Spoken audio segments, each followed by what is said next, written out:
Te reo ererangi o te mānia. This episode was produced in Otatahi by Plains Media, with support from New Zealand On Air. In this episode, we welcome the lovely Keryn O'Neill from the lovely Brainwave Trust in order to talk about drinking as teenagers and the teenage brain. And Keryn brings all the evidence and all the insights while I listen and learn and figure out all the things that we can do as parents to support our tamariki or rangatahi with drinking, but not encourage drinking. Thanks for joining us for Being Real Parents with me, Anna, and my colleague and buddy, Kate.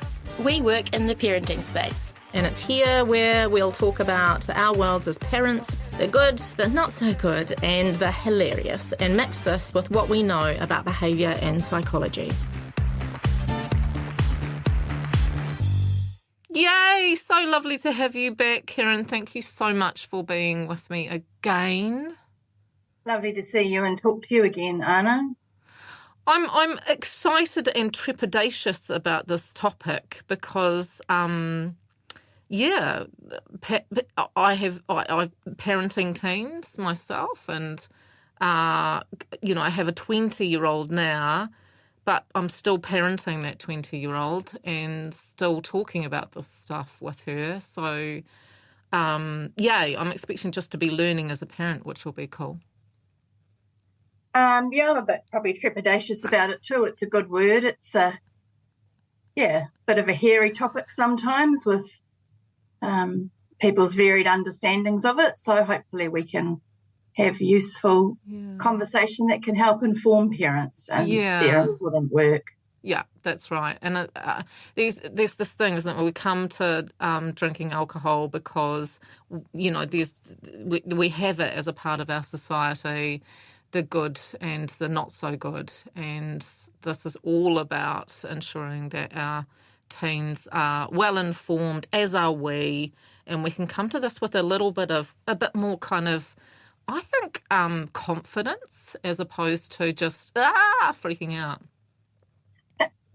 Absolutely, and I think it's good to be, as parents we learn a lot from others around us, and that can be really, really positive.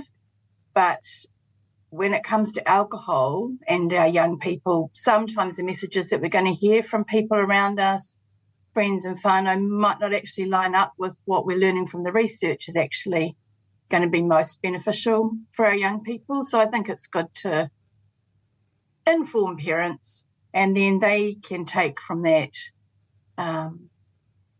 more knowledge to inform their own decisions and their own whānau set up and align with their own values. But first, I think we need to have some good information. So I think too that this comes up quickly as parents. Like, I wasn't prepared for it with my eldest, and I thought it was going to come later. But actually, alcohol was sort of around from when she was about 15, because people were having those 16-year-old parties when she was 15. And there was alcohol introduced at that point. And then when her 16th birthday, did I tell you this, worst came, I just, again, wasn't prepared. I don't know why. And she said that she was planning on having a party, and we live very rurally, and that meant that I was potentially going to be the only parent on site. And I lied in the moment and said, oh, no, we can't do that because I've got something else planned. And she went, oh, what's that then? And I had to think really fast, and there just happened to be a magazine that had Stewart Island on the front of it. And I went, oh, we're going to Stewart Island for your 16th birthday. And she went, oh, okay, but what about my friends? Oh, we're taking your friends.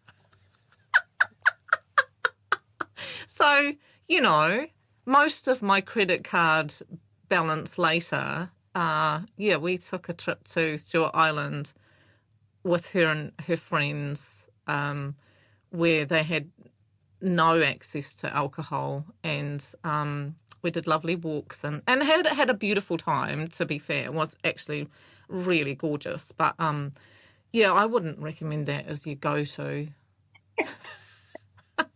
I think it came from a really good place, Anna, and it probably ties into one of the key things that the research tells us, which is actually trying to delay our young person's exposure to alcohol for as long as possible, because that's come through for quite a while, actually, really clearly through the research. Why is that?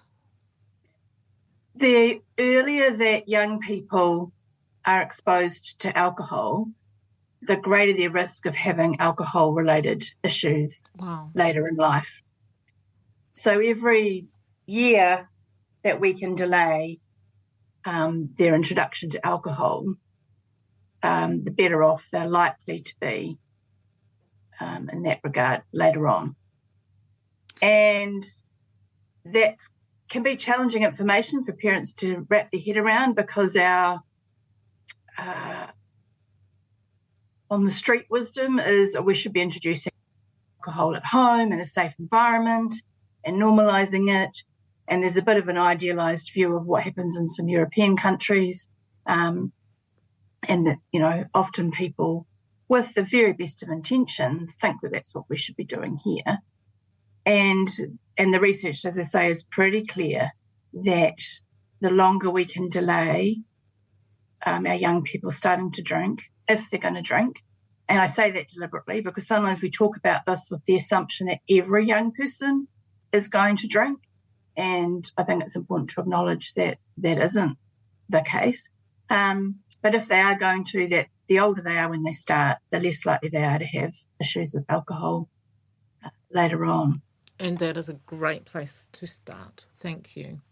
You're listening to Being Real Parents on Plains Media, broadcasting on 96.9 FM, streaming live and available as a podcast on plains.org.nz. That's so interesting around delaying alcohol. I was going to say use, but what is that word? Drinking alcohol, hey? For as long as we can, and that assumption that we think that other countries have got this right. And actually, I was just talking to a friend of mine 2 days ago, and she was saying that her teenager was heading off to a party and they had given him, limited alcohol to take with him. But she said in that, and we haven't even sort of started drinking with them at home. And I was like, oh, so you're saying don't do that?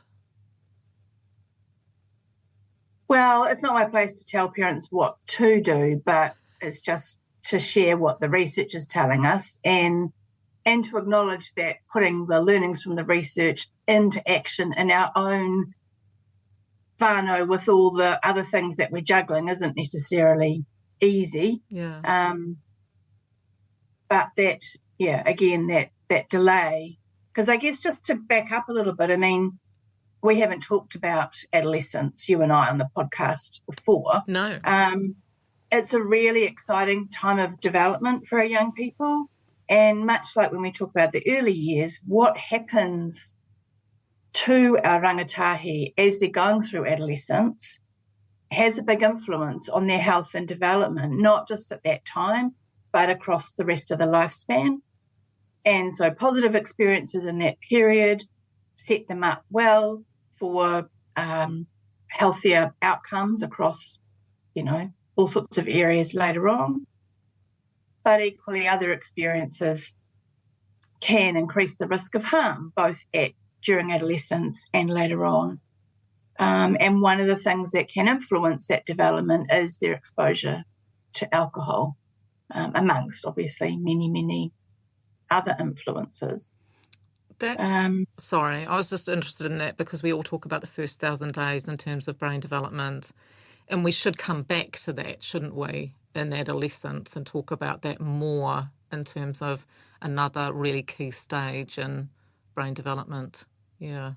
Definitely. That's another period where there's just so much more brain plasticity, and where we are designed really to be learning from our experiences and adapting in response to that. And when it comes to alcohol, I think it's important because often, teenagers might be, it happened pretty early for me because I'm not very tall, but, our kids might be way taller than us and they might look like they're adults, but actually they, their adolescence period can extend up to, I don't like specific numbers, but, roughly the mid-20s, with some gender differences as well. So what the effects that alcohol might have on us as an adult, and that's a whole other conversation too, are even more pronounced in our young people. An adult and an adolescent drinking a similar amount of alcohol, the adolescent is far more likely to be harmed by that. And I don't think that's something that as a society we've kind of got our heads wrapped around too much yet.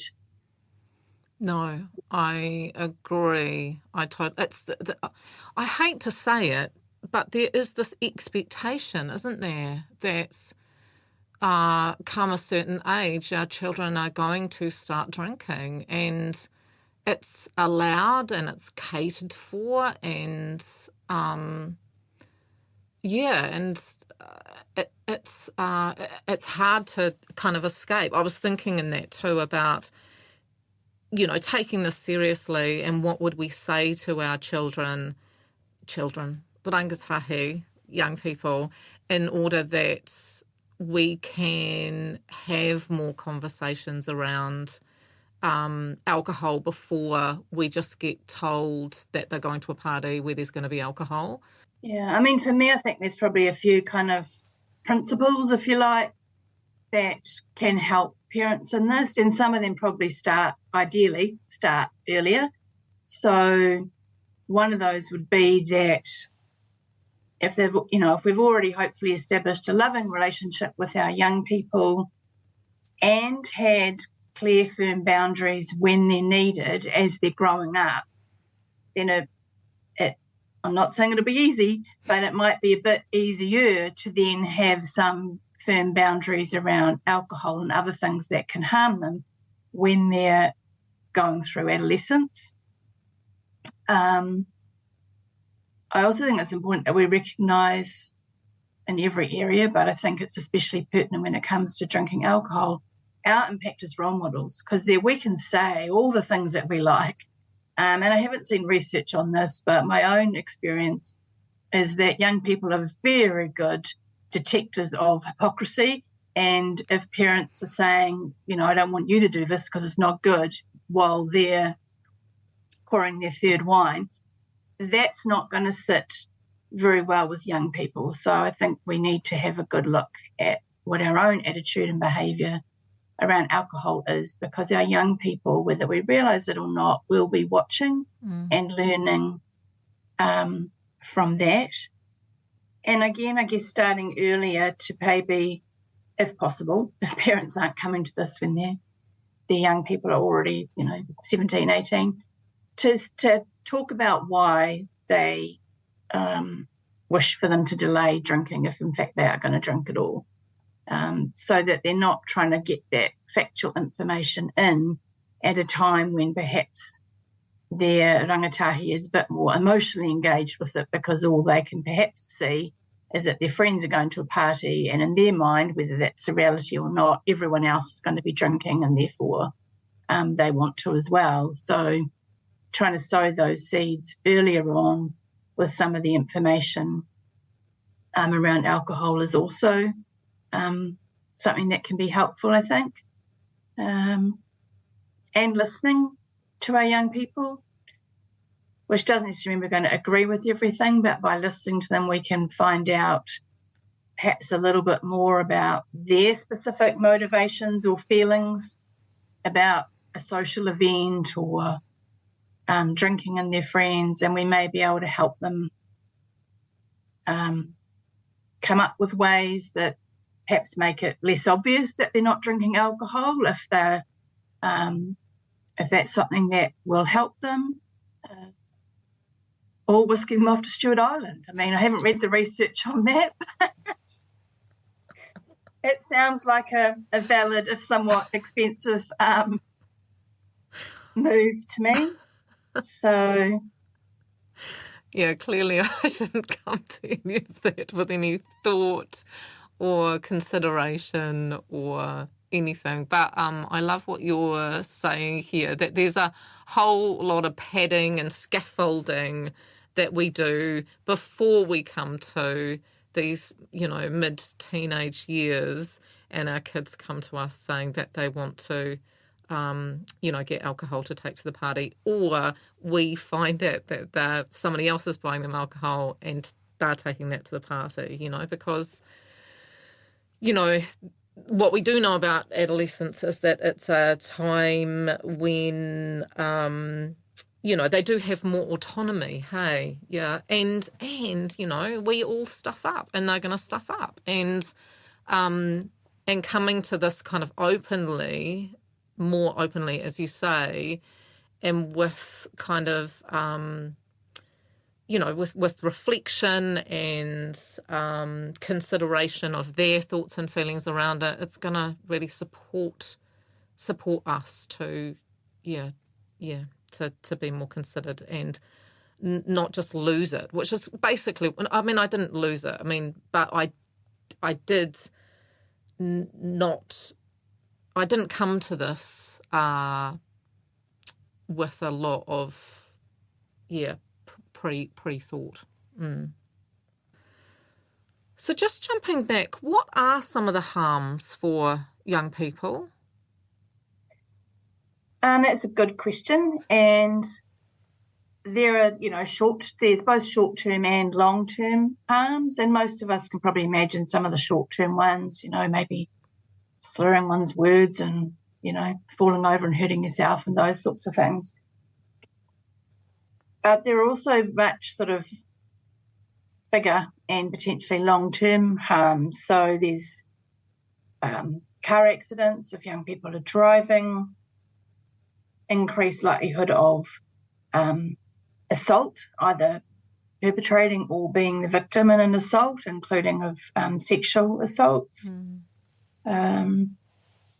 engaging in risky sex, crime.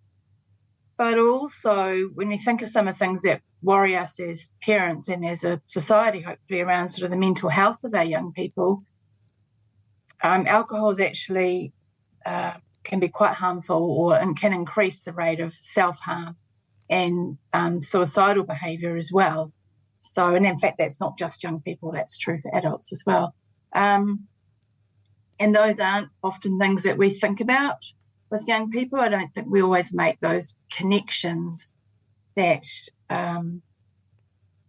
that someone's challenges may either arise through the use of alcohol, or if they are already facing mental health challenges, that use of alcohol is likely to make those worse, not better.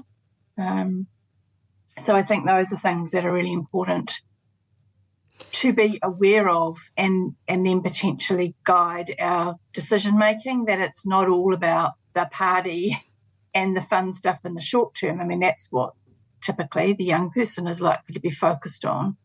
But as the parent and the supporter, we need to have a bit of a longer term and broader picture. Also because of the rapid rate of development that's happening, as we touched on earlier, alcohol consumed in adolescence, particularly if it's at a high rate, can actually damage and change how that brain development unfolds. And the way it does that is complicated because it depends which part of the brain you're looking at, and it depends on the young person and a whole lot of factors. But it's pretty clear that drinking in adolescence has a greater impact on the brain than drinking in adulthood, for example. And those effects can last even when drinking has stopped.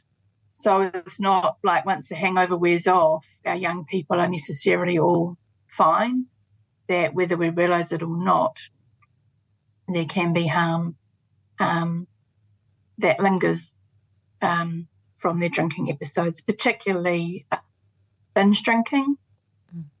And that was interesting for me and probably for many parents. Binge drinking is 4 standard drinks for women and up to 5 for men and young men. And for some of us, our idea of what a binge is like might actually be a lot bigger than that. But when the research talks about binge drinking, that's the level that they're talking about. And I mean, many of those packs that people might buy going to the liquor store are already a binge just in themselves, because they're probably more than, even a 4-pack is probably more than 1 standard drink per bottle, if you're talking RTDs or whatever. That's true. And so you've got a binge if it's all been consumed in one sitting right there. And parents who may have consumed perhaps a lot more than that when they were younger might have a slightly different perspective, but that's what the research is indicating. Also, some of our young people are more vulnerable than others.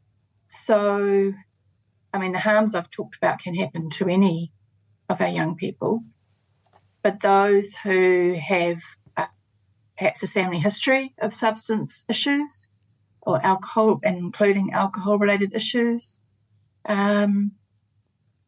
may be at greater risk. Now, not everyone who has a family history of anything, necessarily including alcohol disorders, is necessarily going to develop that, but they might be some of the young people that will most benefit by that delayed approach, that the more of their development they can get through before introducing alcohol into the equation, the better off they're likely to be. But also young people who've experienced trauma, have been maltreated, have been exposed to family violence, have experienced sexual abuse or assault, and many other types of adversity. They are more vulnerable due to, the experiences that they've had, potentially to the effects of alcohol, and perhaps at risk of using alcohol to attempt to cope with what has happened to them.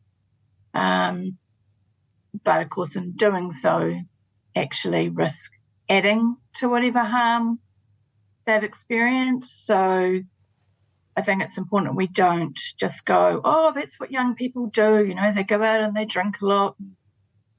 We need to know our young person and be alert to the fact that there might be more to their desire to drink and their particular style of drinking that might require some support to address the underlying reasons for it, so that our young person can get the support they need and then hopefully move on in more healthy ways that will lead to better outcomes for them. Top tips, Keryn. This was big, wasn't it? We're going to have to do another episode. Sorry. That's all right. I'm happy to come back. Yeah, I'd love that. It is a big topic. And I guess it's important for parents to know that, like anything, we just need to be trying to do our best. But yes, top tips. Just to reiterate, the research is really clear that the longer we can delay our young person's introduction to alcohol, the better off they will be in so many ways. Perhaps another tip along that is perhaps not expect your young person to be grateful for that in the short term, but it's really clear that that's likely to benefit them. Further to that, though, even if the young person in the fullness of time isn't actually following that boundary that we've set as parents, it's still protective for them. The research still indicates when parents have that view and are clear on their expectations and I guess reasons for wanting to delay drinking alcohol, that's still helpful for our young people in terms of their outcomes. So the fact that those aren't followed on one or two or a few occasions, all isn't lost. that influence that we're having as parents is likely to still be bearing fruit, even though we may not see that in the short term. Amazing. And again, we need to just remember, as in all things parenting, our own behaviour speaks volumes more than our words, and our own relationship with alcohol might need looking at and reflecting upon through the eyes of our young people, and wonder, what are they seeing when they see me and my behaviour towards alcohol, and what messages might that be sending and them, and if necessary, perhaps making some changes around that. And I think it's important to be informed, which if people have made it this far through the podcast, hopefully they are feeling a bit more informed. And then we've got a couple of articles on the Brainwave website that talk specifically around young people and alcohol that will provide more depth to what we have talked about today. www.brainwave.org.nz is where you will go to find those articles, and they are brilliant articles, so please go in there and find more information about this if you feel like you need that. But we will bring Keryn back to talk more about this, because it's such a great thing to be discussing and actually making more open in terms of our parenting. Awesome. Thanks for being with us today. We hope you've learned that while parenting is challenging sometimes, that's totally normal. It's been fun having you with us. Keep being amazing.